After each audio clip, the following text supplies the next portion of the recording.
নিষিদ্ধ না করে নির্বাচন হলে জাতীয় পার্টি রূপে ফিরবে আওয়ামী লীগ, বলছেন রাশেদ খান। তত্ত্বাবধায়ক সরকার ব্যবস্থায় ফিরতে চায় বিএনপি জামায়াত, বলছেন ডক্টর আলী। হাসিনা ও বাঙালি, ভারত কেন তাকে পুশিন করছে না, বলছেন রিজভী। জানাবো সমন্বয়ক পরিচয়ে চাঁদাবাজি, টিউশন করে খরচ চালাতেন দুই ভাই, কয়েক মাস হলো ছেড়ে দেন। এবং সর্বশেষ জানাবো বাংলাদেশে সন্ত্রাসবাদের কোনো স্থান নেই, বলছেন প্রধান উপদেষ্টা। এতক্ষণ শুনছিলেন সংবাদ শিরোনাম, এবারে বিস্তারিত। তবে তার আগে অনুরোধ থাকবে আমাদের চ্যানেলটি সাবস্ক্রাইব করে বেল আইকনটি ক্লিক করুন। তত্ত্বাবধায়ক সরকার ব্যবস্থায় ফিরতে চায় বিএনপি জামায়াত, বলছেন ডক্টর আলী রিয়াজ। বিএনপি জামায়াত ত্রয়োদশ সংশোধনীতে এবং তত্ত্বাবধায়ক সরকার ব্যবস্থায় ফিরতে চায় বলে জানিয়েছেন জাতীয় ঐকমত্য কমিশনের সহসভাপতি অধ্যাপক ডক্টর আলী রিয়াজ। অধ্যাপক আলী রিয়াজ বলেন, আলোচনা হচ্ছে, যেসব বিষয় ঐকমত্য হবে সেগুলো তার মধ্যে অন্তর্ভুক্ত করা হবে। হাসিনা ও বাঙালি, ভারত কেন তাকে পুশিন করছে না, বলছেন রিজভী। ভারতের প্রতি প্রশ্ন রেখে বিএনপির সিনিয়র যুগ্ম মহাসচিব রুহুল কবির রিজভী বলেছেন, শেখ হাসিনাও তো বাঙালি মুসলমান, বাংলাদেশের মানুষ তাকে পুশিন করছে না কেন। রুহুল কবির রিজভী বলেন, যে সমস্ত দুর্বৃত্তরা পালিয়ে গেছে ভারতে, তাদের তো পুশিন করছেন না, শুধু রাজনৈতিক স্বার্থে দিল্লি। ভারতের নাগরিক হাজার হাজার বছর ধরে যাদের সেখানে বসবাস, কিন্তু তারা মুসলমান হওয়ার কারণে তারা বাংলা ভাষার জন্য, কথা বলার জন্য তাদেরকে বাংলাদেশি আখ্যা দিয়ে পুশিং করা হচ্ছে। সরকারের উচিত সেটা পুশব্যাক করা। তিনি আরও বলেন, এর আগে তো আমরা দেখেছি যে এই চেষ্টা হয়েছে, তখন তো পুশব্যাক করা হয়েছে। এটা হচ্ছে একটা দেশপ্রেমিক সরকার, জাতীয়তাবাদী সরকার, তাদের এই দায়িত্ব। ভারতে পালিয়ে যাওয়া বাংলাদেশিদের দুর্বৃত্ত লুটেরা, ব্যাংকের টাকা পাচারকারী এবং প্রকাশ্যে গণহত্যাকারীদের আশ্রয় দেওয়া হয়েছে, সেখানে ইনক্লুডিং শেখ হাসিনা সহ তারা পুশিন হন না।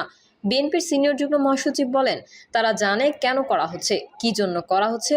এজন্যই যে দেশ, সেই দেশ তাদের পছন্দ মতো সরকার চায়। সেই সরকারকে জনগণ পছন্দ করুক না করুক তাতে কোনো যায় আসে না, তাদের মনোনীত ব্যক্তি থাকতে হবে।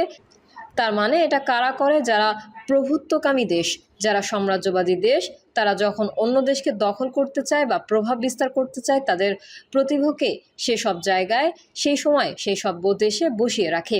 শেখ হাসিনা ছিল সেই প্রতীক। এই কারণেই তাদের মন খারাপ, ও এই কারণেই আমাদের ট্রান্সপেমেন্ট মানে বিমানবন্দর বন্ধ করে দেওয়া হয়েছে। সমন্বয়ক পরিচয়ে চাঁদাবাজি, টিউশন করে খরচ চালাতেন দুই ভাই, কয়েক মাস হলো ছেড়ে দেন। রাজধানীর গুলশানে আওয়ামী লীগের সাবেক এক সংসদ সদস্যের বাসায় চাঁদাবাজির অভিযোগে গ্রেফতার 4 জনের মধ্যে 2 জন রাজশাহীর বাসিন্দা। সম্পর্কে তারা ভাই। বড় ভাই সাকাদাউন সিয়াম এবং ছোট ভাই সাদমান সাদাব দুজনেই রাজধানীর প্রেসিডেন্সি ইউনিভার্সিটির শিক্ষার্থী। তাদের বাবা এস.এম. কবিরুজ্জামান পেশায় একজন গ্যাস ফিলিং স্টেশনের কর্মচারী। দুই ছেলের গ্রেফতারের বিষয়ে তিনি বলেছেন, এটা মেনে নেওয়া কঠিন। এস.এম. কবিরুজ্জামানের আদি বাড়ি নাটোরের গোপালপুরে। 1 দশক আগে ব্যবসায় ক্ষতিগ্রস্ত হয়ে দেনার দায়ে বাড়ি বিক্রি করে রাজশাহীতে চলে আসেন। বর্তমানে পরিবার নিয়ে কেচুয়াতৈল এলাকায় মেসার্সো এনবি ফিলিং অ্যান্ড সিএনজি স্টেশনের পাশে একটি ভাড়া বাসায় থাকেন। পরিবার ও সহকর্মীদের সঙ্গে কথা বলে জানা গেছে, ফিলিং স্টেশনে স্বল্প বেতনে চাকরি করেন কবিরুজ্জামান, যার মধ্যে বেশিরভাগ দেন বাড়ি ভাড়া। আগে 2 ছেলে টিউশন করে খরচ চালাতেন, তবে কয়েক মাস হলো তা ছেড়ে দেন। বাড়ি থেকেও আর টাকা পাঠাতে হয় না তাদের। সোমবার বিকেল 4টায় ফিলিং স্টেশনে গিয়ে দেখা যায় কবিরুজ্জামান নিজেই গাড়িতে গ্যাস দিচ্ছেন। সেখানেই বলেন, আমার আয় খুব কম, বাসা ভাড়ায় প্রায় সবটাই চলে যায়। ছেলেদের পড়াশোনায় মাসে 20,000 টাকার মতো লাগে, কেউ খুশি হয়ে কিছু দিলে সেটা দিয়ে চলি।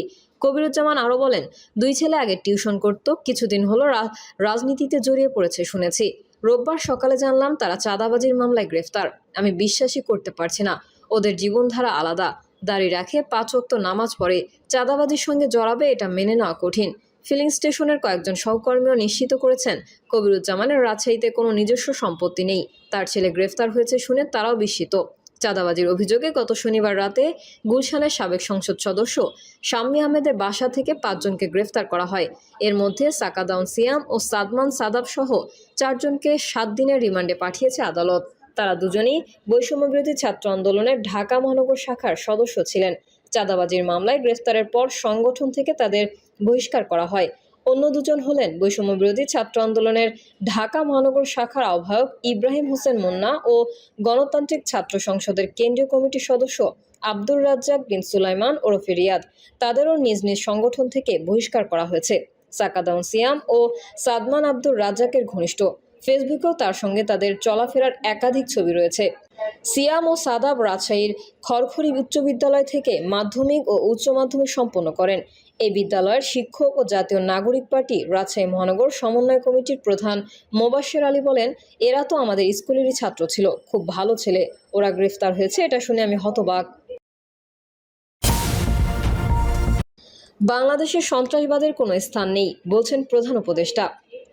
প্রধান উপদেষ্টা প্রফেসর মোহাম্মদ ইউনূস সরকারের সন্ত্রাস বিরোধী দৃঢ় অঙ্গীকার পুনর্ব্যক্ত করেছেন এবং ঘোষণা দিয়েছেন, বাংলাদেশে কোনো সন্ত্রাসী গোষ্ঠীকে কার্যক্রম চালাতে দেয়া হবে না। প্রধান উপদেষ্টা বলেন, সন্ত্রাস বিরোধী লড়াই আমাদের শীর্ষ অগ্রাধিকার। সন্ত্রাসবাদের ব্যাপারে আমাদের অবস্থান জিরো টলারেন্স। সর্বশক্তি দিয়ে আমাদের মাটি থেকে সন্ত্রাসীদের উচ্ছেদ করব। সোমবার বিকেলে রাষ্ট্রীয় অতিথি ভবন যমুনায় ঢাকায় নিযুক্ত যুক্তরাষ্ট্রের chargé d' affaires Tracey Ann Jacobson প্রধান উপদেষ্টার সঙ্গে সাক্ষাৎ করতে গেলে তিনি এমন মন্তব্য করেন। 40 মিনিট ব্যাপী ওই বৈঠকে তারা পারস্পরিক স্বার্থ সংশ্লিষ্ট বিষয়াদি নিয়ে আলোচনা করেন, যার মধ্যে বাংলাদেশ ও যুক্তরাষ্ট্রের চলমান শুল্ক আলোচনায় অন্তর্ভুক্ত ছিল। চার্জ দ্য অ্যাফেয়ার্স জ্যাকবসন বাংলাদেশের সংস্কার প্রচেষ্টা ও গণতান্ত্রিক রূপান্তরের প্রতি তার সরকারের পুনর্ব্যক্ত করেন, যা আগামী বছরের শুরুতে জাতীয় নির্বাচনের মাধ্যমে চূড়ান্ত রূপ পাবে বলে আশা করা হচ্ছে। প্রধান উপদেষ্টা জাতীয় ঐকমত্য গঠনের লক্ষ্যে কাজ করে যাওয়া কমিশনের অগ্রগতির কথাও তুলে ধরেন, যার রাজনৈতিক দলগুলোর মধ্যে মূল সংস্কারগুলোর বিষয়ে ঐক্য গঠনে সচেষ্ট। তিনি আরও বলেন, আমি বিশ্বাস করি কমিশন খুবই ভালো কাজ করছে। অধ্যাপক আলী রিয়াজের নেতৃত্বে সদস্যরা কঠোর পরিশ্রম করছেন। প্রিয় দর্শক, এই ছিল এখনকার সর্বশেষ সংবাদ। আপডেট ও সংবাদ পেতে চ্যানেলটি সাবস্ক্রাইব করে বেল আইকনটি ক্লিক করুন। কমেন্টে আপনার মতামত জানিয়ে আমাদের সাথেই থাকুন। ধন্যবাদ সবাইকে। আল্লাহ হাফেজ।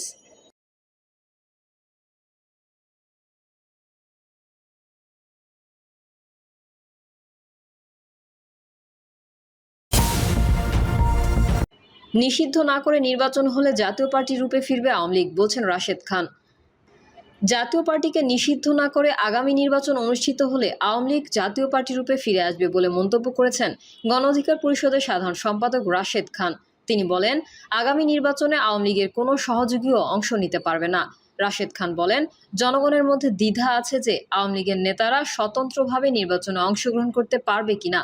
তবে এই বিষয়ে প্রধান নির্বাচন কমিশনার এএমএম নাসির উদ্দিন তাদের আশ্বস্ত করেছেন, আওয়ামী লীগের পদে থাকা কেউ স্বতন্ত্রভাবেও অংশগ্রহণ করতে পারবে না।